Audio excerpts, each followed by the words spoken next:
bonjour à tous ou bonsoir à tous. Merci d'être avec nous ce soir, ici même, Passerelle à bout.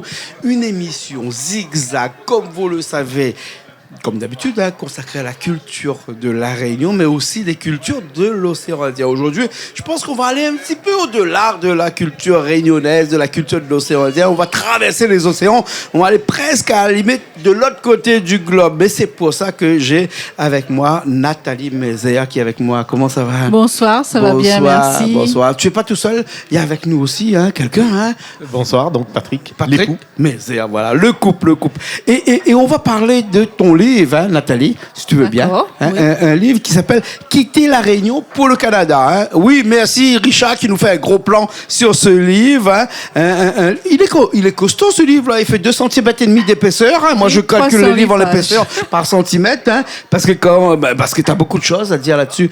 Exactement. Autobiographie ou bien sinon un conte ou bien sinon vraiment une histoire que tu as écrite pour désigner une expérience d'une vie vécue?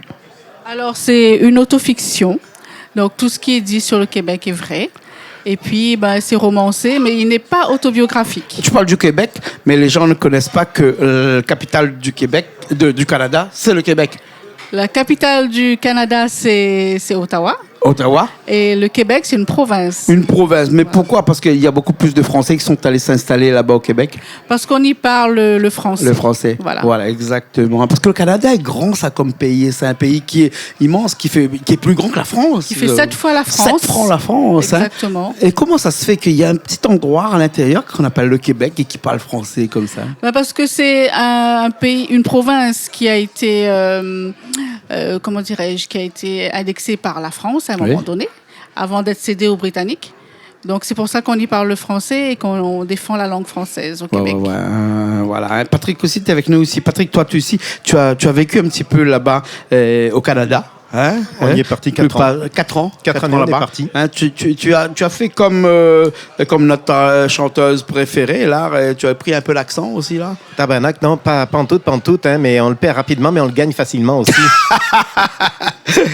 D'accord. C'est vrai que le Canada, le Québec a un accent qui est même particulier, parce que quand on le parle comme ça, il est atypique quand même. Atypique, on prend vite l'habitude parce que forcément on est plongé au milieu d'eux, donc on est obligé d'avoir après ce réflexe de l'entendre et même de prendre l'accent parce que j'avais commencé à le prendre effectivement. Bien sûr, les Français connaissent bien le Québec, mais ça c'est grâce à Céline Dion, bien entendu. Aussi, oui. Aussi. Bien sûr. Nathalie, ton livre « Quitter la Réunion pour le Canada ». Quitter la Réunion. Alors, explique-nous un petit peu. Alors, pourquoi j'ai écrit ce livre? Je l'ai écrit en 2010.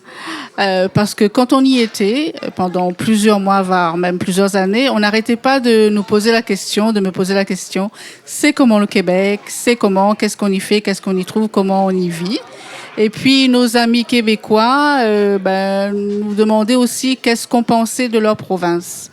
Donc, comme j'en avais assez de me répéter, je me suis dit, je vais essayer d'en faire un livre. Donc, je l'ai écrit en 2010, édité en 2010, et il a été réédité en 2022 en auto-édition. C'est-à-dire que j'ai tout fait moi-même. D'accord. Vous étiez au Canada de quelle période à quelle période? Entre 2006 et 2010. D'accord. Et les raisons qui vous ont poussé pour aller là-bas au Canada et notamment plus au Québec? Alors, monsieur qui est présent là, Patrick. Alors, Patrick, oui, dis-moi, tu étais influencé parce que je sais que tu es influenceur actuellement. Ici, on te voit sur les réseaux sociaux, on te voit beaucoup sur TikTok, Instagram ou surtout Facebook. Moi, je te connais beaucoup sur Facebook. Est-ce que vraiment tu étais influencé dans cette période-là avec des amis, par exemple? Non, l'origine, elle m'a dit un jour, je sais pas ce que c'est que le froid, je connais pas le froid. Je fais, il y a pas de problème, je vais te montrer le froid. J'ai testé dans le congélateur. Elle m'a dit, là, tu te fous de moi. J'ai dit non. Allons plus loin. Et non, je suis parti vraiment au Canada. C'était un rêve, comme beaucoup de Français en fait, de se dire, lâchons tout, partons, osons. Et on est parti en fait pour découvrir autre chose. Et ce qui était génial, c'est que ce voyage nous a apporté tellement d'autres... On est parti avec des convictions, avec des rêves qui se sont vite effondrés parce que la réalité du terrain n'est pas du tout celle qu'on peut croire. T'étais mal influencé alors? Ben, on est influencé. Non, parce que quand t'es parti parce qu'il y a des amis qui t'ont parlé, des gens que tu connaissais qui t'ont parlé. Non, sinon, comme ça, d'un coup, peut-être comme ça, en fait, c'est à force d'entendre, c'est un moment de ma carrière où je me disais, j'ai envie de vivre autre chose. Pourquoi t'es pas allé au Bali? Pourquoi t'es pas allé aux Seychelles? Pourquoi t'es pas allé, je sais pas moi, en Bretagne? Il y a le froid aussi là-bas. Ben, en fait, je sais pas, il y a quelque chose qui m'a poussé, je pourrais pas l'expliquer. Voilà, des fois, on est attiré par un pays, un endroit du monde, et j'avais envie de découvrir le Québec, notamment parce que c'était loin, parce que c'était voisin des États-Unis. Donc, et puis je voulais vraiment couper avec l'état d'esprit européen, français. Donc il fallait que je sois dans un endroit vraiment isolé. Tu voulais vraiment un rêve américain, mais un petit peu plus françaisé dans le nord de l'Amérique. Exactement. Un rêve américain. C'est un peu ça aussi. Quand on est au Québec, on est au Canada, on est un petit peu en Amérique quelque part. On est en Amérique. On y parle français, mais on est en Amérique. On est en Amérique. Voilà. Et c'est ce qui fausse un peu la réalité, même beaucoup, parce que les gens pensent que parce qu'on y parle le français, c'est la France. Voilà, exactement. Et on est déçus parce que rien ne se passe comme on le prévoit. Même si on a les documents officiels, on reste avant tout immigré.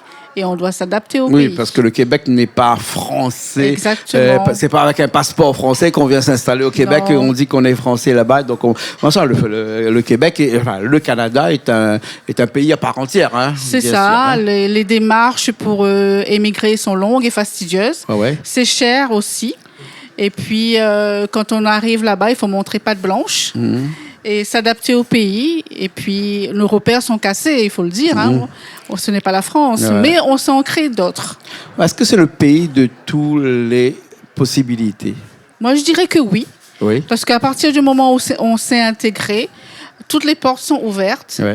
Et on peut accéder facilement à des emplois... Pas beaucoup de chômage là-bas? Non, très peu. Ce qui me fascine toujours, même aujourd'hui, c'est que partout c'est écrit sur les vitrines, nous embauchons. Et le contrat de travail n'existait pas à l'époque. Maintenant, je ne sais pas si ça a changé.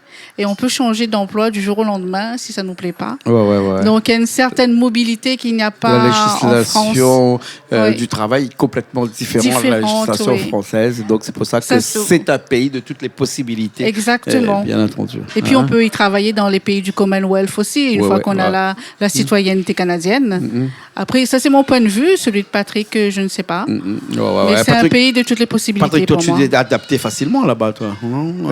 Comme un poisson dans l'eau. Je suis en fait, moi, j'ai retrouvé un petit peu ce que je fais dans l'enseignement. Donc, j'ai travaillé dans l'enseignement, d'abord une école Montessori, puis dans un lycée français à Ottawa.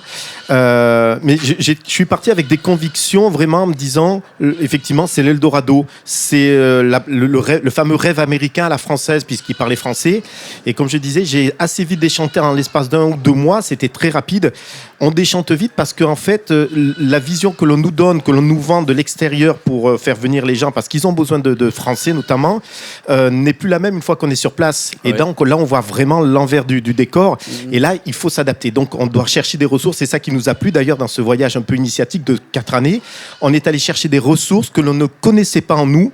Sans amis, parce qu'on ne connaissait personne. Et on a dû tout refaire, tout reconstruire dans le relationnel, dans notre approche avec les gens. Moi qui suis un peu d'un tempérament un petit peu vif, il a fallu que je m'apaise parce que les Canadiens n'aiment pas du tout quand c'est les grands cris, les grandes démonstrations.